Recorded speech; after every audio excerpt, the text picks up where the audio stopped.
Bonsoir tout le monde et bienvenue à notre énième rendez-vous. Je veux dire par là que c'est notre 38e rendez-vous ensemble. Alors, je vous remercie parce que vous êtes vraiment fidèles. Et ce que vous me démontrez, c'est une confiance incroyable en ce que je vous apporte. Alors, je veux que vous sachiez que je fais beaucoup d'efforts dans cette série-là. Je ne sais pas si je vous l'ai mentionné, mais j'ai commencé à écrire cette série en 2007. Alors oui, ça fait 15 ans que j'écris et que je révise mes notes, puis que je me relis d'une certaine façon pour voir si c'est toujours assez pertinent. C'est notre 38e rendez-vous ce soir. Fait que quand vous regardez dans la liste des YouTube, c'est inscrit par chapitre. Alors, chapitre 38, ça veut dire 38e rendez-vous. Avant de lire notre texte d'aujourd'hui, qui va être Apocalypse chapitre 16, versets 1 à 9, je veux revenir sur deux points importants de notre dernier rendez-vous. D'abord, je vous ai exposé une nouvelle façon historique de voir la colère de Dieu en vous la présentant sous trois volets. La première colère qu'on voit dans les Écritures, une colère qui représente d'une certaine façon le courroux de Dieu, c'est la colère de la semence et de la récolte. Je vous ai expliqué qu'il est question que je récolte ce que j'ai semé. Alors, quand vous étiez petit, votre mère disait « Attends que ton père arrive », c'est ça, la récolte de la semence.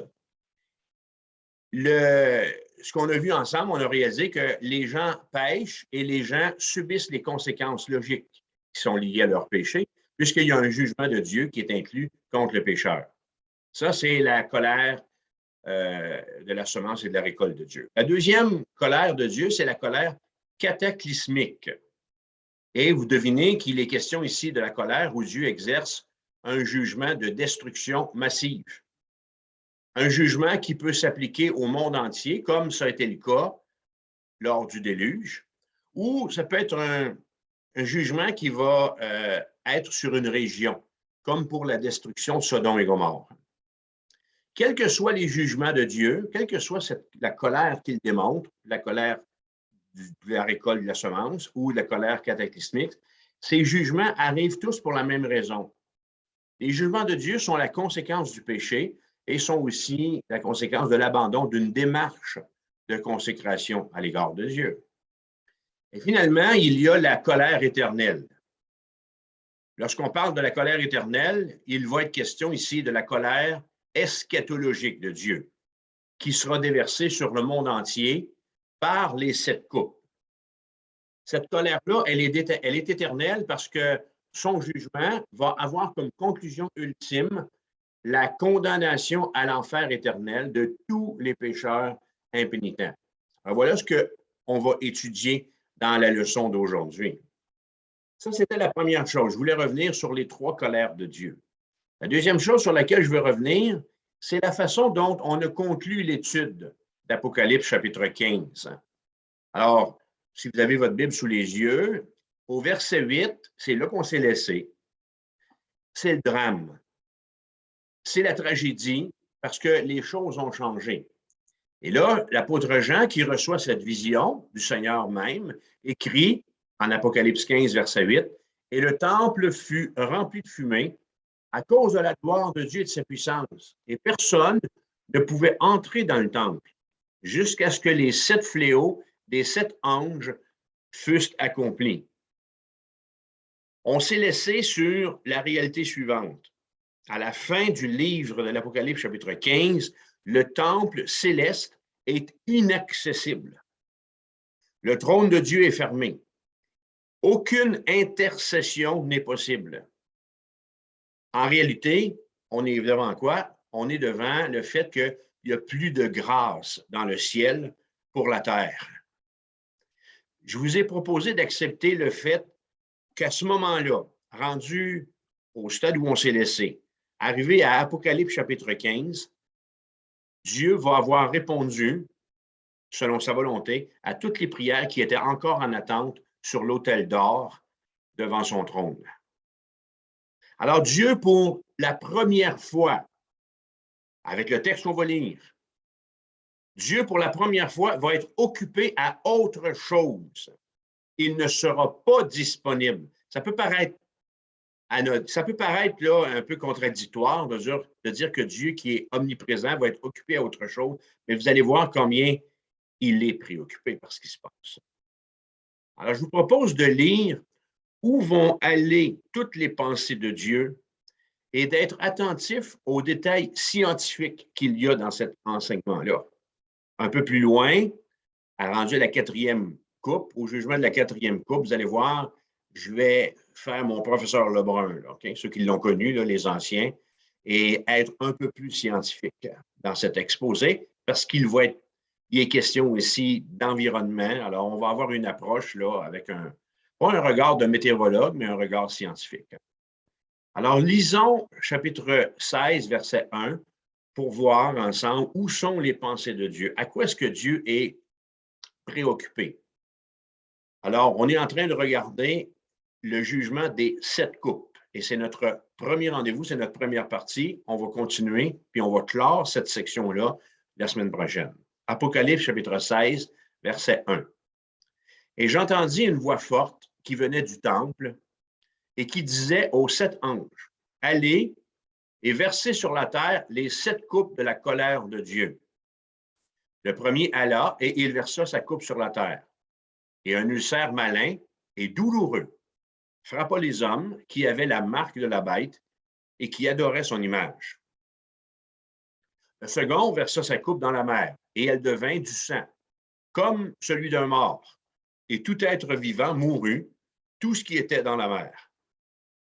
Le troisième versa sa coupe dans les fleuves et dans les sources d'eau, et ils devinrent du sang. Et j'entendis l'ange des eaux qui disait, « Tu es juste, toi qui y es et qui étais. Tu es saint parce que tu as exercé ce jugement, car ils ont versé le sang des saints et des prophètes, et tu leur as donné du sang à boire. Ils en sont dignes. » Et j'entendis l'autel qui disait, « Oui, Seigneur, Dieu Tout-Puissant, tes jugements sont véritables et justes. » Le quatrième versa sa coupe sur le soleil, et il lui fut donné de brûler les hommes par le feu. Et les hommes furent brûlés par une grande chaleur, et ils blasphémèrent le nom du Dieu qui a l'autorité sur ces fléaux, et ils ne se repentirent pas pour lui donner gloire. Alors, vous voyez que le verset 9 est assez concluant. C'est assez tragique comme situation. En introduction, je vous dirai ceci. La Bible, la parole de Dieu, certes, est là pour procurer l'espoir, pour procurer la lumière. Les pages de la Bible renferment des paroles de réconfort.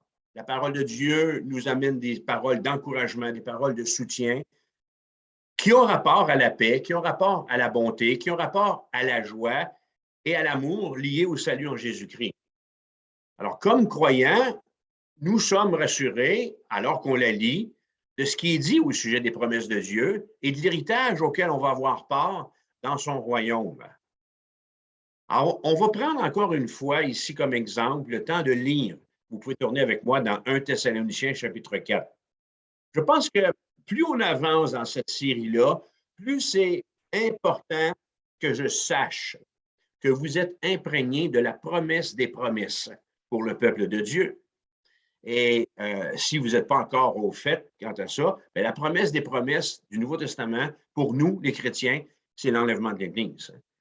C'est ce qui vient bientôt pour nous. L'enlèvement de l'Église qui va soustraire les croyants à la tribulation.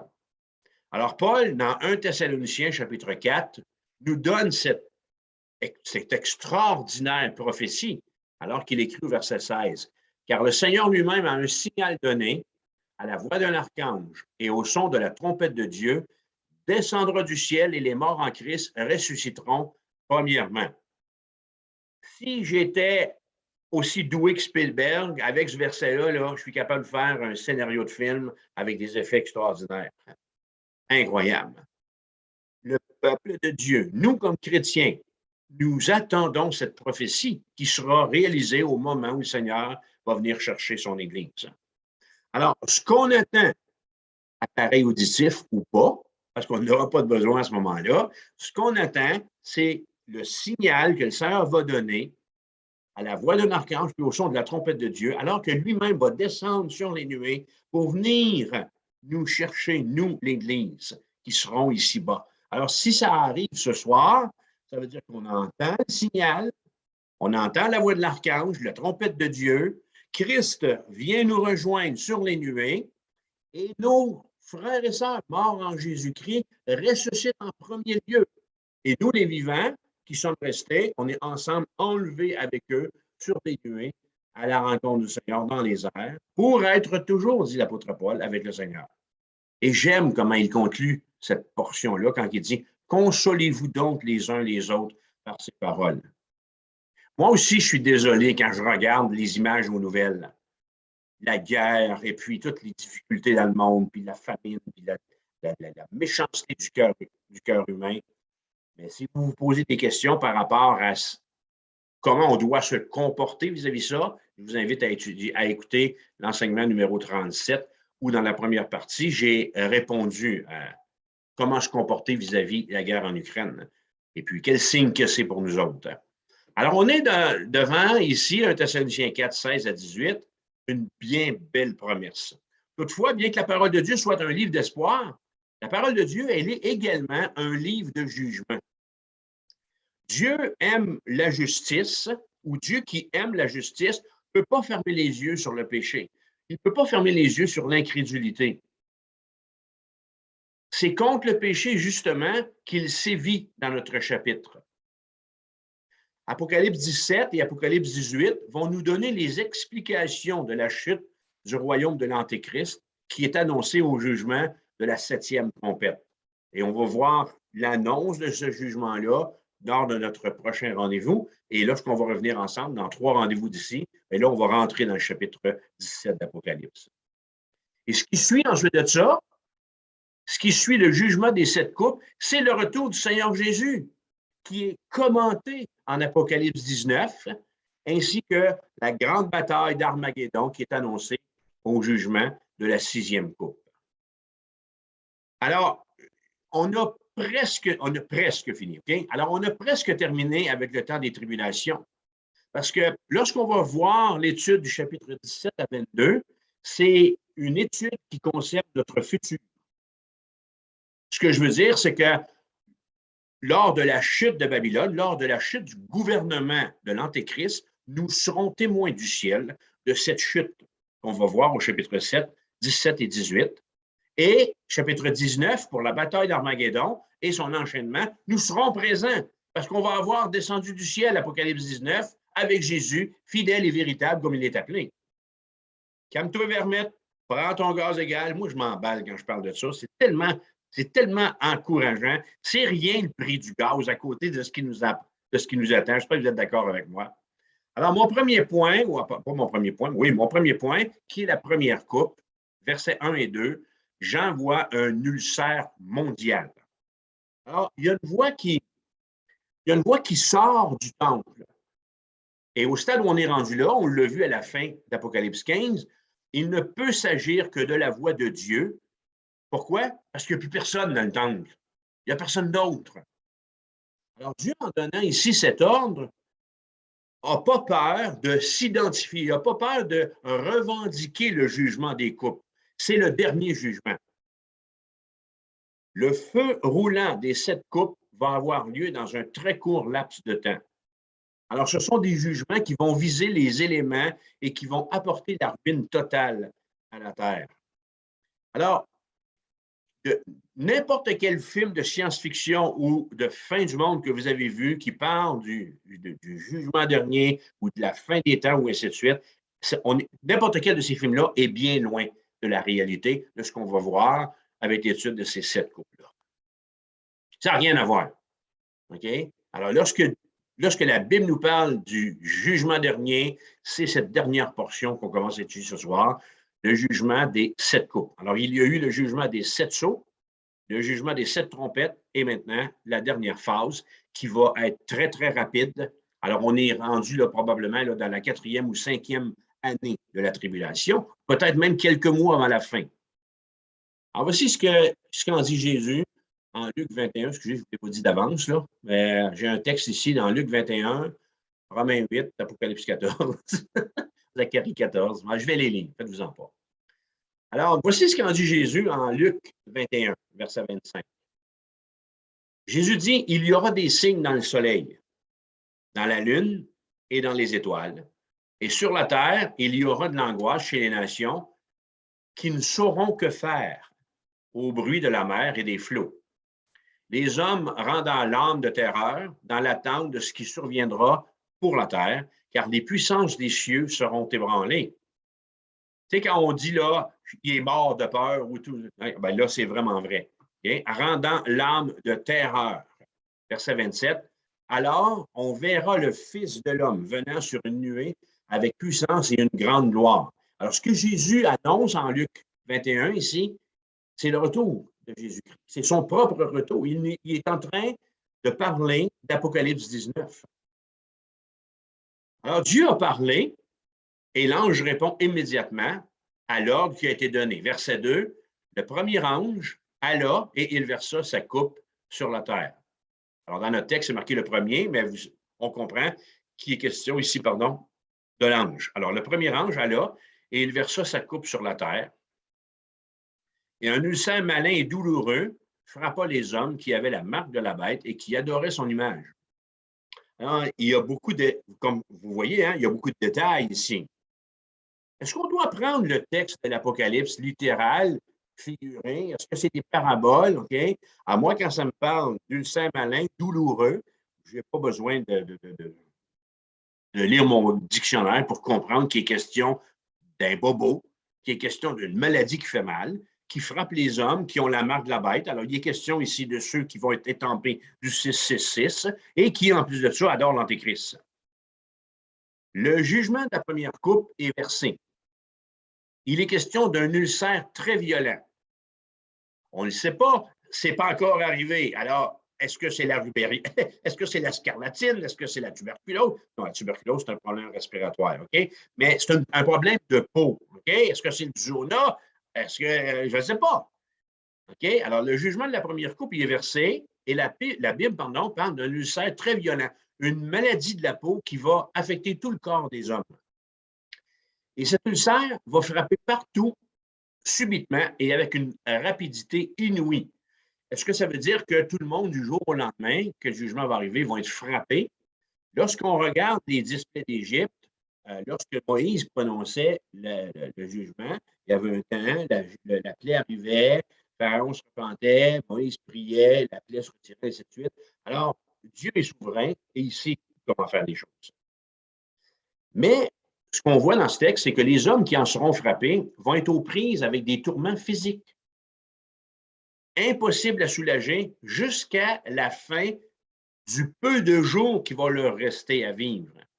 Alors, si on est vers la toute fin de la période de tribulation, des 7 années, alors ils vont souffrir de cette maladie quelconque jusqu'à la toute fin. Et Jean attire notre attention sur un fait. Les croyants qui resteront ne seront pas touchés par cet ulcère, parce qu'il est question que c'est un ulcère, que c'est une maladie cutanée, une maladie de la peau qui va affecter ceux qui sont badgés de la marque de la bête.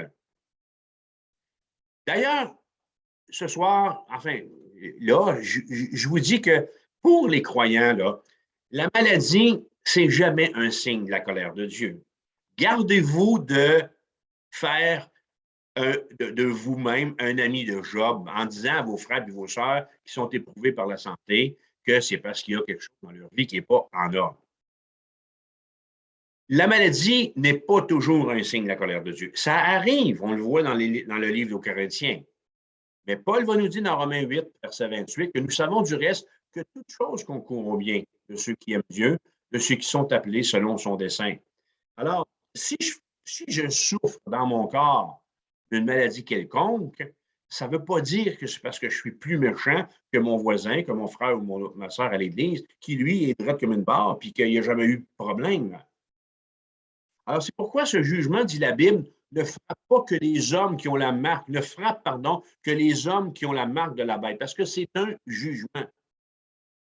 Ces hommes marqués par le monstre vont avoir un signe de leur appartenance qui sera devenu, en fait, la cause de leur tourment.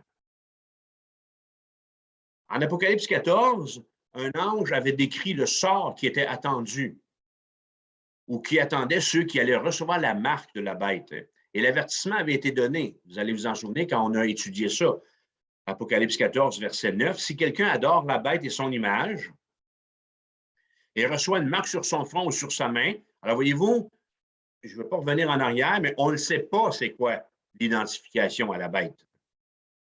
Alors, c'est une marque sur le front ou sur la main. Verset 10, il boira lui aussi du vin, de la fureur de Dieu, versé sans mélange dans la coupe de sa colère. Ah, alors il est question ici de cette troisième colère que je vous ai présentée lors de notre dernier rendez-vous, que j'ai récapitulé tantôt, la colère eschatologique de Dieu. Il sera, dit Jean, tourmenté dans le feu et le soufre devant les saints anges et devant l'agneau. Lorsque ce fléau, lorsque cet ulcère, lorsque cette maladie va apparaître, ce qu'on peut en déduire, c'est que la science va être dépassée et ne pourra guérir ce nouveau cancer qui va avoir atteint la population mondiale, tout le monde en même temps. Le prophète Zacharie en a d'ailleurs fait le diagnostic, ou il en a déjà fait le diagnostic dans Zacharie 14, verset 12. Le prophète écrit, « Voici la plaie dont l'Éternel frappera tous les peuples qui auront combattu contre Jérusalem. » Et là, on a un peu plus de détails. « Leur chair tombera en pourriture, tandis qu'ils seront sur leurs pieds. » Vous comprenez que c'est un ulcère douloureux? « Leurs yeux tomberont en pourriture dans leurs orbites. » Comprenez-vous qu'on parle d'un ulcère qui fait mal? « Et leur langue tombera en pourriture dans leur bouche. » Alors, il n'y a rien qui augure du bon côté pour le jugement de la première coupe. Ça m'amène à vous dire encore, en ce moment, là où vous êtes, dans le confort de votre foyer, que si vous n'avez pas donné votre vie à Jésus-Christ, n'attendez pas que ces fléaux, que ces trois séries de jugements s'abattent sur vous pour vous repentir et de croire en Jésus-Christ. Le deuxième fléau, mon deuxième point en même temps, c'est la deuxième coupe, c'est la fin des mers, verset 3. Le second ange, versa sa coupe dans la mer et elle devint du sang, comme celui d'un mort, et tout être vivant mourut, tout ce qui était dans la mer. Je ne ferai pas un cousteau de moi, là, mais vous savez que la mer est responsable de la vie et qu'elle est responsable de la survie de la Terre entière. Une grande partie de l'oxygène de la Terre provient du phytoplancton et des algues des océans. En étant en plus génératrice d'eau qui nous revient sous forme de pluie. Lorsqu'on a regardé Apocalypse chapitre 8, Jean nous a présenté le jugement de la deuxième trompette. Et vous allez vous souvenir qu'il est écrit, Apocalypse 8, verset 8, le second ange sonna de la trompette. Alors ça, c'est le deuxième jugement de la deuxième série de jugements. Alors les 7 trompettes. Le second ange sonna de la trompette et quelque chose comme une grande montagne embrasée par le feu fut jeté dans la mer. Et le tiers de la mer devint du sang. Et le tiers des créatures qui étaient dans la mer et qui avaient vie mourut. Et le tiers des navires périt. Alors vous allez vous souvenir qu'il s'agit d'un météore ou d'un astéroïde au diamètre incroyable, enveloppé de gaz, flambant, qui va avoir frappé au centre névralgique, là où se croisent les océans du monde. Le jugement de la deuxième trompette, on le voit dans le texte, aura été partiel. Alors, c'est aura, mais sera, parce qu'il est à venir. Pour notre présent, à nous aujourd'hui, il est à venir, ce jugement-là. Alors qu'on va arriver au jugement de la deuxième coupe, le jugement de la deuxième trompette va être passé. Et c'est un jugement qui va avoir été partiel, parce qu'il va avoir tué seulement que le tiers des créatures de la mer, en causant en même temps des torts irréparables au commerce maritime et aux côtes du monde entier. Si aujourd'hui la mer est encore un réservoir de vie, après que l'ange va avoir déversé sa coupe, la deuxième coupe de sang, elle va devenir un charnier. Le monde aujourd'hui craint les marées noires des marées de pétrole, OK? Et avec raison, parce que ce sont des marées qui tuent. Ici, Dieu va frapper la flore et la faune marine. Il va porter un coup irrémédiable à l'équilibre écologique de la planète. Alors qu'à la deuxième trompette, il ne meurt que le tiers des créatures de la mer, la deuxième coupe entraîne une destruction totale. Verset 3, tout être vivant mourut. Si les jugements des coupes sont si dévastateurs, c'est en partie parce que leurs effets seront cumulatifs, total et définitif. Qu'est-ce que ça veut dire, ça? C'est qu'après le jugement des coupes, il n'y a plus de revenez-y. La création de Dieu des 6 premiers jours, telle que présentée dans Genèse chapitre 1, alors qu'on voit ça, dans ce texte-là, le jugement des coupes est en train de mourir. Avant que l'usage sur les hommes et les bêtes ne guérisse, déjà le deuxième ange va avoir versé sa coupe du sang comme celui d'un mort, coagulé et putride dans la mer. Dans les océans devenus toxiques, rien ne va survivre. Essayez de faire vivre, vous autres, chez vous, dans votre aquarium, des petits poissons rouges. Je ne sais pas moi, hein, dans du sang. Alors, les milliards de poissons, les milliards de mammifères marins, de reptiles puis d'espèces invertébrées, voilà, tous vont mourir sans exception en empoisonnant encore davantage les océans et contaminant les côtes. Il va y avoir de la charogne partout. Avec ce jugement, les habitants des régions côtières seront les premiers affectés par la pollution des eaux et par l'infection due aux cadavres rejetés sur les rives. Les océans auront terminé leur mandat qui était de donner la vie. C'est fini, terminé. Depuis le jour de leur création, les océans auront servi ou auront été au service de Dieu. Et en ce jour de jugement, elles n'auront plus rien à donner à la terre, surtout son oxygène. Signe que Jésus est tout près de revenir. Notre troisième coupe, qui est notre troisième point, versets 4 à 7, on est en présence de la fin de l'eau douce. Verset 4. Le troisième ange versa sa coupe dans les fleuves et dans les sources d'eau, et ils devinrent du sang. Si d'un côté, les océans ne donnent plus à manger au monde, c'est déjà dramatique. C'est déjà une chose. Mais il reste les mammifères terrestres et il reste aussi ce que l'homme est en mesure de faire pousser du sol. Si la mer prive l'humanité de son oxygène, la forêt amazonienne ou la forêt tout simplement sera certainement compensée en échange. Ah, erreur, hein?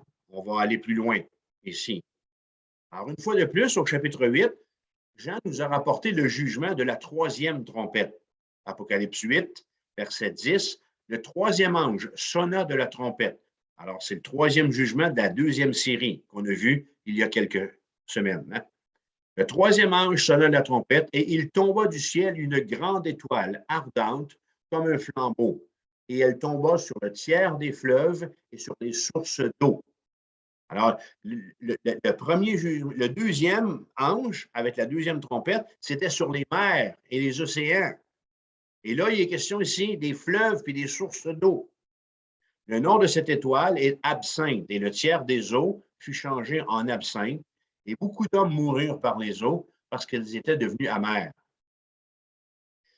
Lorsqu'on étudie ce texte, Jean nous a placés devant un objet en feu, une comète, à la longue queue qui traîne derrière elle et qui va se désintégrer en entrant dans l'atmosphère terrestre. Et les débris qui se détachent de l'objet tombent sur les fleuves du monde entier et sur les sources d'eau, polluant à cause de la radioactivité le tiers de l'eau douce du globe. Alors, les gens, entre la troisième trompette et la troisième coupe, vont avoir survécu grâce aux réserves d'eau spéciales qu'ils vont avoir réussi à faire. Des puits artésiens, OK, toutes sortes de bidons, qui vont avoir servi pour récolter de l'eau douce. Alors, si seul le tiers des eaux est changé en absinthe à la troisième trompette, Dans notre texte ici, en Apocalypse 16, verset 4, c'est toutes les eaux qui deviennent du sang. Le même jugement que les océans rejoint les fleuves et toutes les sources d'eau de la terre.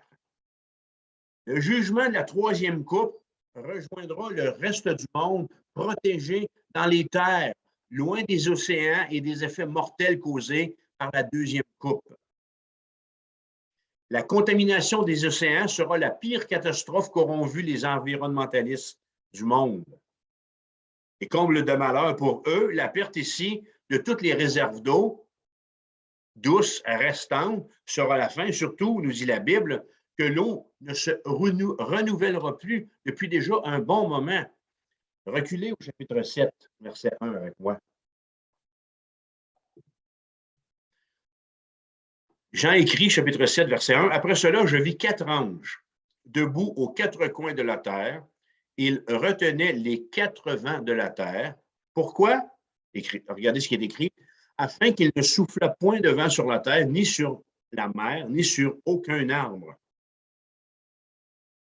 Alors, au début, réalisez bien ceci, c'est qu'au début de la tribulation, pas longtemps après l'enlèvement de l'Église, chapitre 11, verset 6, un petit peu plus loin, là, je vous surprends un petit peu, il faut tourner 2-3 pages.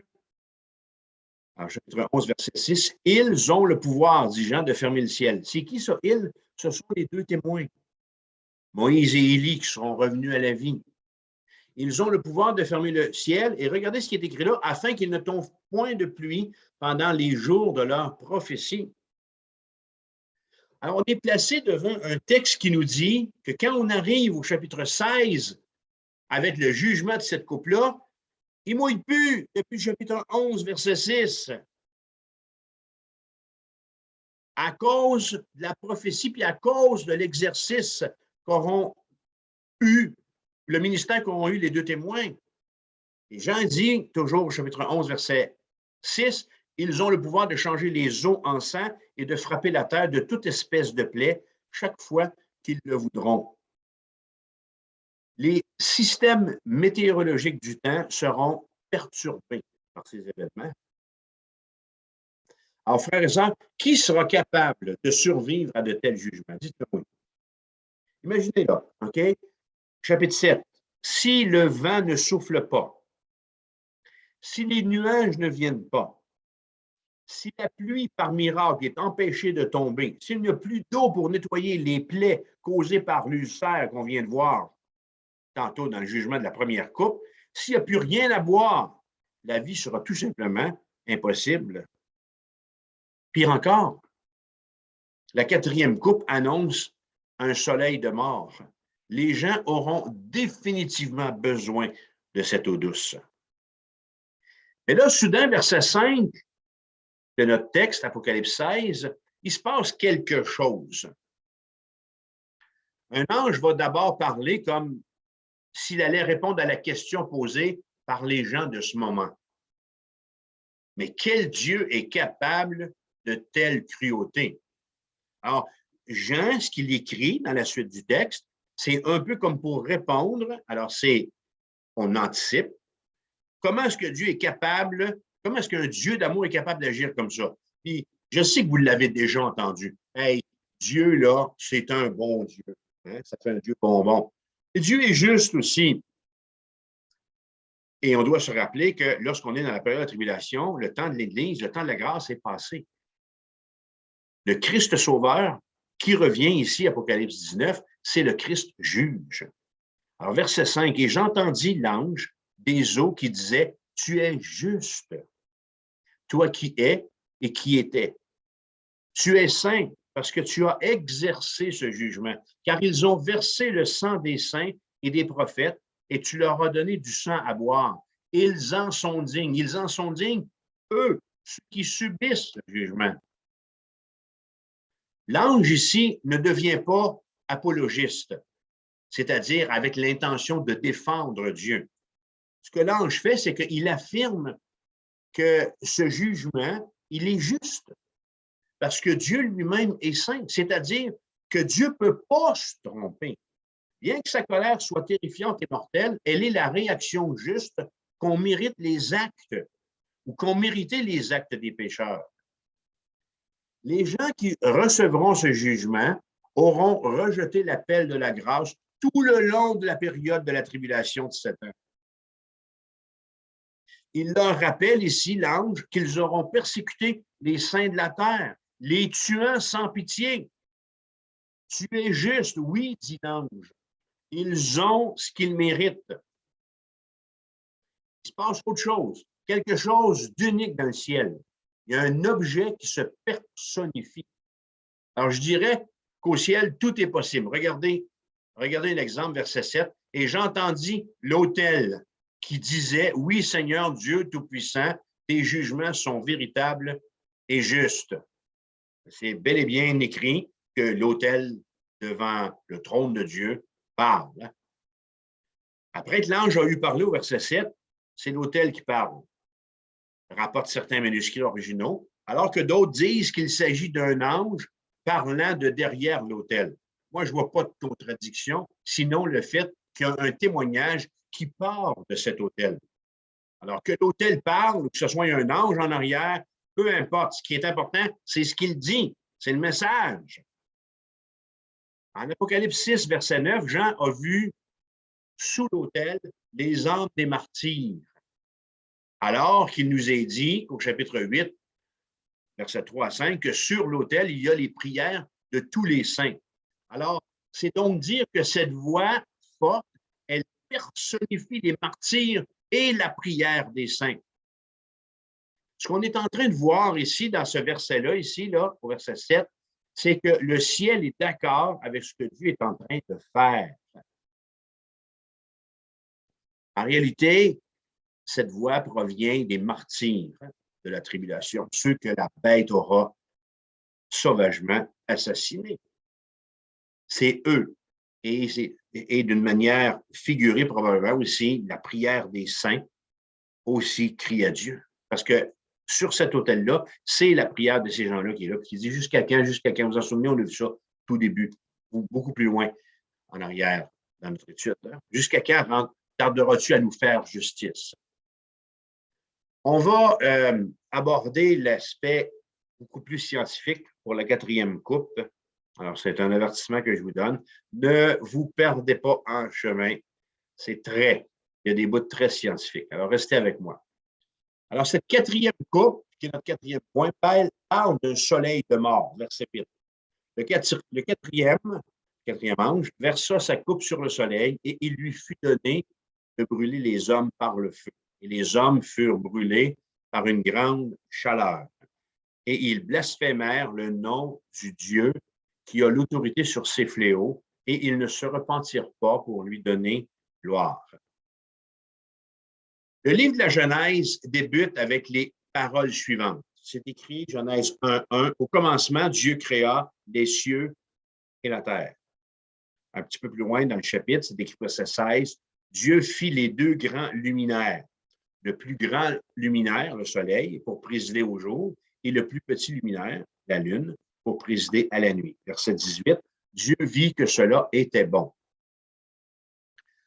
Au 4e jour de la création, c'est implicite dans la création du soleil, Dieu a disposé autour de la terre une protection contre le flux nocif des particules à grande énergie qui émanent du soleil.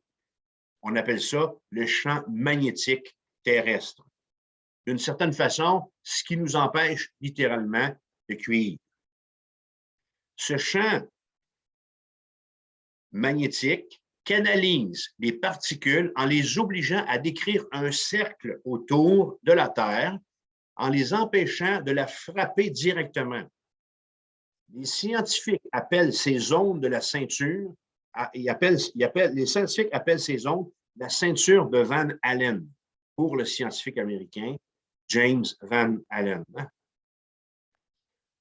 Au moment où on se parle, les seuls humains de la Terre à y avoir été exposés à date sont les astronautes des missions Apollo, qui sont allés en orbite.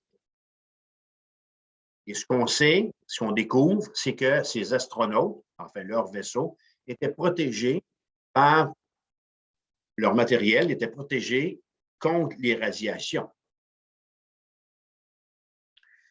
Alors, voilà une des explications possibles à ce soleil de mort. Au stade où on est rendu là, avec le jugement de cette quatrième coupe, une défectuosité ou une altération volontaire de la part de Dieu à la ceinture de Van Allen va permettre aux radiations de traverser et de brûler la chair humaine. Imaginez-vous la situation. OK? Les mers ne sont plus contaminées par le sang. L'eau douce n'est plus contaminée par le sang. L'oxygène est raréfié. Et voilà que le soleil créé à l'origine au quatrième jour pour procurer la lumière, la chaleur et l'énergie au monde, devient un tueur pour les adorateurs de la bête. On est devant des fléaux qui ne touchent que les adorateurs de la bête. Comment est-ce possible? C'est ça, un miracle. C'est pour ça que je vous ai dit que Dieu est très occupé. Alors, permettez-moi de vous présenter ici les impacts de l'action du jugement du soleil de mort. On est vraiment rendu là, vers la fin. Le premier impact de ce soleil tueur va être une série de blasphèmes. Regardez notre texte. Les hommes blasphémèrent. Alors, c'est encore à venir. Vous n'oubliez pas qu'on est dans des prophéties sur le temps de la fin, des prophéties eschatologiques. Ce qu'on étudie dans l'Apocalypse 16, c'est à venir. Alors, les hommes blasphémèrent le nom du Dieu qui a l'autorité sur les plaies, verset 9, à cause du soleil. Qu'est-ce que ça nous dit, ça? Ça nous dit qu'au stade où on est rendu là, mes amis, les adorateurs de la bête savent pourquoi ils sont persécutés, savent pourquoi ils passent en jugement. Ils savent que c'est Dieu qui intervient. Et pourtant, personne ne se repent. Lié à ceci, ils blasphémèrent le Dieu du ciel, verset 11. On va le voir la semaine prochaine. À cause de la noirceur froide, parce qu'à la prochaine coupe, qu'est-ce qui va arriver? Dieu va voiler la lumière du soleil. Et enfin, verset 21, les hommes blasphémèrent Dieu tout simplement à cause des grêlons qui suivent, la grosse grêle.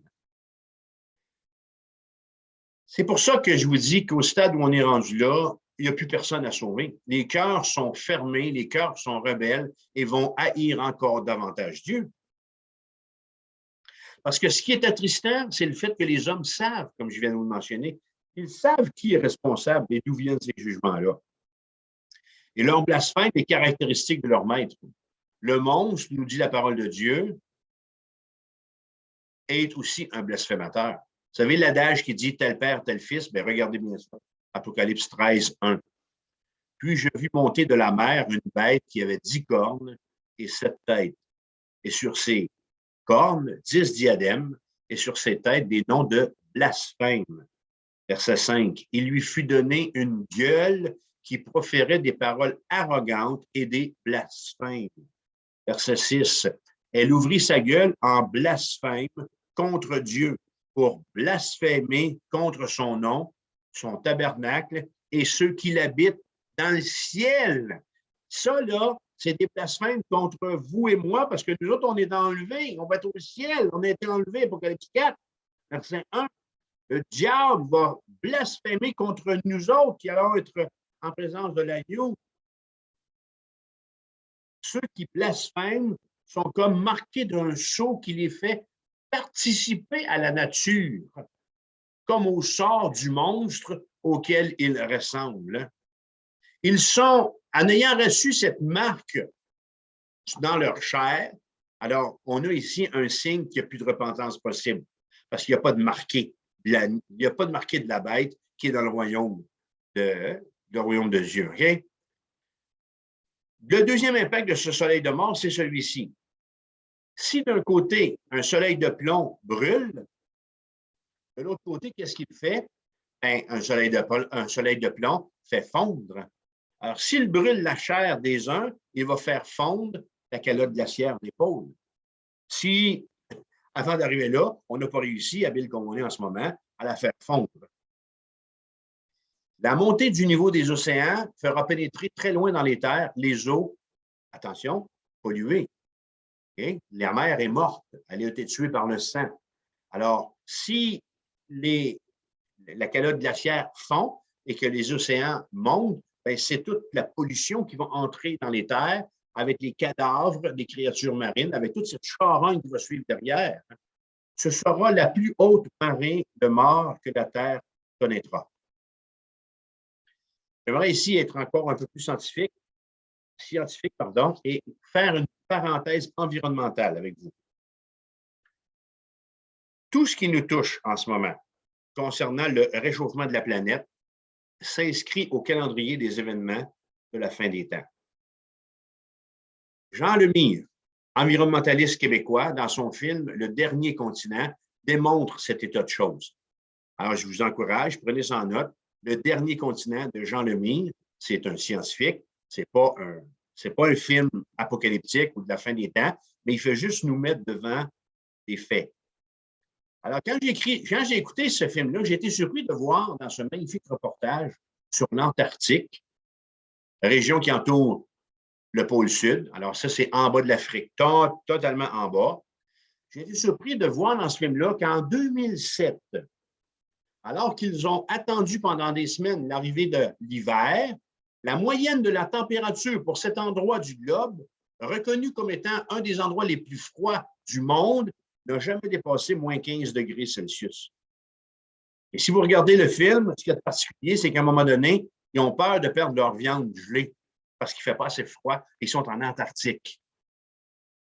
Mais ce qui nous intéresse beaucoup plus dans cet exposé, c'est le nord. Alors, on va laisser l'Antarctique pour monter en haut, au-dessus de nos têtes. Bien, comme si c'était dans le ciel ici, mais en haut du Canada. Le monde est continuellement envahi par des articles sur Internet ou de journaux qui font état de la situation catastrophique de la banquise de l'Arctique, région qui entoure le pôle Nord, pays de notre ours polaire canadien. Alors, c'est quoi la banquise de l'Arctique? Alors, vous devez savoir que la banquise de l'Arctique, elle est en haut du Canada, alors que l'Antarctique, il est en bas. OK? Le pôle Sud. Cette banquise, elle est formée d'eau de mer. Et c'est un véritable organisme vivant qui fond, qui s'étend, puis qui se déplace. C'est un organisme porteur de vie qui fond. La banquise couvre grosso modo 25 millions de kilomètres carrés. Alors, je suis comme vous, j'ai aucune idée comment c'est grand 25 millions de carrés. C'est-tu 3 fois le centre de show Walmart? J'ai aucune idée. 25 millions de carrés, 25 millions de 25 millions de kilomètres carrés, ça représente 2 fois et demi la superficie du Canada. Ah, ça nous aide à comprendre, là. La vie marine en Arctique, elle est totalement impensable sans la banquise, qui est à la base d'un écosystème complexe composé d'une étonnante diversité d'espèces.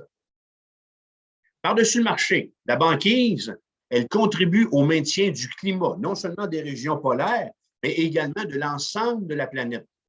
Disons que la banquise de l'Arctique, elle joue un rôle de climatiseur de l'air de la planète. La Terre a besoin de la blancheur et de la glace, puis de la neige de l'Arctique pour réfléchir la chaleur du Soleil dans l'atmosphère et créer l'effet de refroidissement nécessaire pour éviter la surchauffe. Lorsque la glace et la neige se mettent à fondre, la terre, les rochers et les eaux des océans, qui sont plus sombres, commencent à absorber la chaleur du Soleil, ce qui contribue à quoi?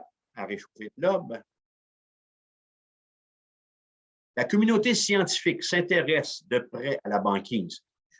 Je ne vous apprends rien ce soir, là. Puis je sais que vous avez vu plein de reportages avec l'ours blanc là, qui marche, puis qui fait pitié, là, puis ainsi de suite. La communauté scientifique, elle s'intéresse de très près à la banquise à mesure que l'Arctique se réchauffe. De fait, la banquise, elle rétrécit, elle perd environ 4,6 % de sa superficie à chaque 10 ans.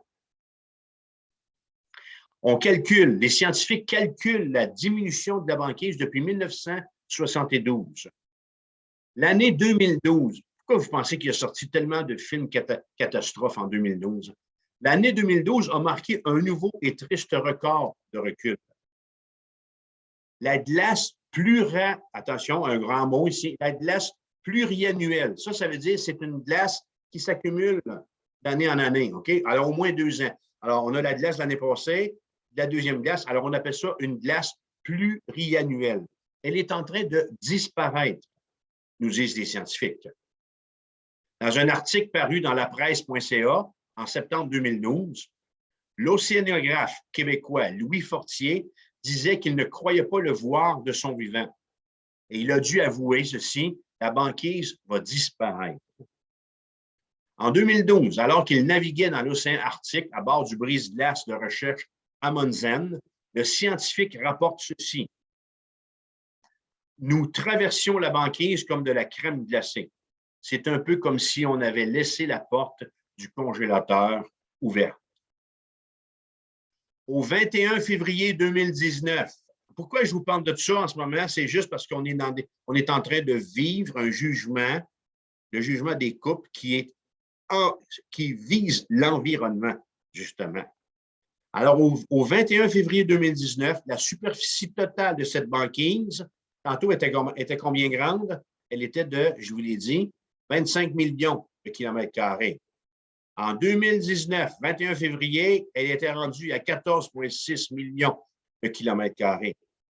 Une superficie en deçà de la moyenne observée sur une période de 1981 à 2010. Un déficit de 6 %. Ah oui, la banquise fond.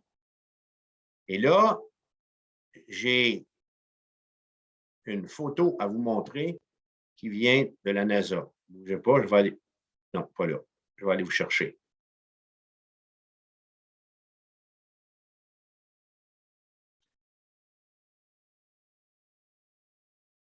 Voilà.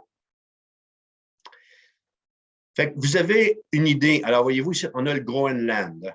On a le Groenland. Ici, on a les territoires du Nord-Ouest. L'Alaska est ici. Et tout ça ici forme la banquise. Fait qu'on a une image, on a une idée à peu près de la bande jaune ici, de où elle était auparavant. Et ça, c'est une image qui date du 13, vous l'avez, la petite explication en dessous de la photo. Pour ceux qui sont au téléphone, je suis en train de montrer une photo satellite de l'Arctique. Et puis, on voit la banquise avec une ligne, c'est une supposition, là, OK, selon les modèles, où on la voit vraiment rétrécie. Alors, ça vous donne une image, une idée à peu près à quoi ça représente 25 millions de kilomètres carrés ici. Alors, je vais arrêter ça, puis je retourne à mes notes. Walt Mayer du National Snow and Ice Data Center, comme si vous saviez de quoi je parle, a dit « La rapidité de ces changements ne tardera pas à avoir des répercussions dans la zone tempérée selon les plus récentes recherches. » Alors, c'est où ça, la zone tempérée? Bien, c'est nous autres. On entre, écrit ce scientifique, dans un monde nouveau où les systèmes climatiques qui déterminent la météo ne se comporteront plus de la même manière. Et ce, plusieurs décennies avant ce qu'avaient prédit les modèles climatiques. Qu'est-ce qu'on doit retenir de ce survol scientifique? Ceci, mes bien-aimés, frères et sœurs, le réchauffement exponentiel de la planète sert la cause du jugement des 7 couples et du retour de Jésus-Christ. Quand on entend parler du réchauffement de la planète, dites-vous bien, c'en est un des signes. C'en est un des signes qui nous montre que Jésus revient très bientôt. Il ne faut pas faire comme si le réchauffement de la planète était une conspiration. Okay? Faire comme les chrétiens américains ou comme l'ancien président américain qui disait que ça n'existe pas, ça. Puis, on doit être beaucoup plus responsable que de tout simplement dire, ben ça doit arriver, puis le Seigneur, il est souverain, ainsi de suite. On est devant un fait qui est réel. Nous devons garder en tête les observations qui ont été faites par Jean Lemire en Antarctique en 2007 et aussi prendre en considération toutes ces statistiques que je viens de vous présenter concernant l'Arctique qui est au-dessus de nos têtes. Réfléchissons sur ce qu'on vient de voir, qui se produit en ce moment même, juste ici en haut du Canada, avec la banquise de l'Arctique. On est devant des événements qui sont précurseurs et qui annoncent un grand bouleversement planétaire, prophétisé dans le jugement qu'on est en train de regarder dans Apocalypse 16, dans cette 4e coupe. Dans notre prochain rendez-vous, nous verrons le jugement des 3 dernières coupes. Mais pour le moment, je dirais encore ceci en conclusion. Plus j'étudie le livre de l'Apocalypse et plus j'y vois la réalité d'avertir le monde qu'ils ont à se repentir. Qu'est-ce que ça veut dire pour nous aujourd'hui? Ça veut dire qu'on peut se servir du réchauffement de la planète comme étant un signe précurseur de ce qui s'en vient. Où tu as pris ça, toi? Où tu t'en vas avec ton bicycle? Référez-les. Référez-les à cet enseignement-là, puis qu'ils l'écoutent. Et si les gens ont des questions à me poser, ils me les poseront. Ce livre d'évangélisation, il est complet, le livre de l'Apocalypse. Le message est complet. Christ y est présenté, chapitre 1, et frappe docilement à la porte des cœurs dans ce merveilleux verset, au chapitre 3, verset 20. Voici, je me tiens à la porte et je frappe. Si quelqu'un entend ma voix, qu'il ouvre la porte, j'entrerai chez lui, je souperai avec lui et lui avec moi. Profitez des occasions qui vous sont données quand vous avez une personne de paix devant vous et que la lumière est verte pour y aller, pour présenter l'Évangile, pour présenter la bonne nouvelle du salut en Jésus-Christ au travers du jugement de la 4e coupe d'Apocalypse 16. Alors, les enseignements sont donnés à l'Église, chapitres 2 et 3, de Christ avec sa magnificence, Dieu et Christ sont décrits par l'apôtre Jean au chapitre 4 et 5. Ensuite de ça, on continue la période de la tribulation sur terre qu'on étudie, chapitre 6 à 18, va donner à la nation des occasions innombrables de changer de camp et de choisir de se repentir. Ce que vont faire par centaines et par centaines de millions plusieurs. Alors, je vous ai dit que la vague de conversion va avoir lieu dans la première moitié de la tribulation, pendant le jugement surtout des 7 sceaux. Le temps de la tribulation fera entrer au ciel une foule innombrable de gens, dit l'apôtre. Cette foule sera composée des gens de nos familles, de nos amis, de ceux qu'on côtoie en ce moment. Ensuite, c'est merveilleux. Christ revient avec son épouse, chapitre 19, va vaincre le mal, va nous établir dans son royaume terrestre, chapitre 20, pour nous faire passer dans le royaume céleste, pour y vivre sur une nouvelle terre, finalement, chapitre 21 et 22. Le livre de l'Apocalypse, je ne vous dis pas que c'est mon livre préféré, mais je l'aime beaucoup. C'est un livre formidable. En frères et sœurs, ne dédaignez pas sa lecture, ne dédaignez pas son étude et son message. C'est le message que notre génération a besoin. Alors, par amour, là où nous sommes placés, annonçons-le lui. C'est le message qu'en Christ, il y a de l'espoir. La Bible dit, Apocalypse 22, verset 17, « Et l'Esprit et l'Épouse disent, viens. Et que celui qui entend dise, viens. Et que celui qui a soif vienne, que celui qui veut prenne de l'eau de la vie gratuitement. Il vous est encore permis de venir à Christ et de boire gratuitement à la source. » Que le Seigneur vous bénisse. Bonsoir, et on se retrouve la semaine prochaine.